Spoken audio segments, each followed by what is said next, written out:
Екипата на баскет Дино конечно ја прекина долгата негативна серија од порази во продолжението од првенството во втората кошаркарска лига Исток. Во рамки на 20-тото пролетно коло на домашен терен совладан е тимот на Крива Паланка со убедлив резултат од 103:71.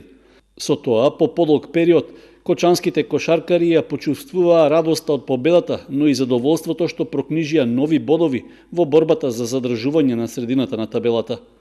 Надмокниноста на домашниот тим беше видлива во текот на целиот надпревар, така што кривопаланчани не можеа да сторат ништо повеќе од чесен пораз.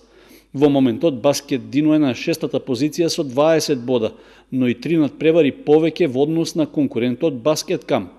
Во следното коло нашите кошаркари ќе гостуваат во Велес, каде ќе имаат тежок меч со Борец Баскет, екипа која е една позиција погоре и исто така се бори за задржување на второлигашкиот статус.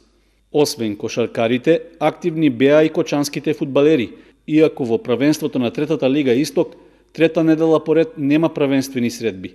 Екипата на Осогово одигра пријателски меч во Прилеп со прволигашот Победа и претрпе висок пораз од 5:0. Според информациите од клубот, домакините уште на почетокот бргу дошле во водство 2:0, за до крајот на првите 45 минути нашиот тим да заигра нешто подобро, а преку Тоше Манов ја имал најубавата шанса за гол, но неговиот удар од 5 метри пред домашниот гол завршил надпречката. Во вториот дел дошле до израз по добрата физичка подготвеност и квалитетот на прволигашката екипа, па Победа постигнала уште 3 погодоци. Најубавата можност за почесен гол за жолтосините ја имал Ефти Максентиев, кој погодил пречка од слободен удар.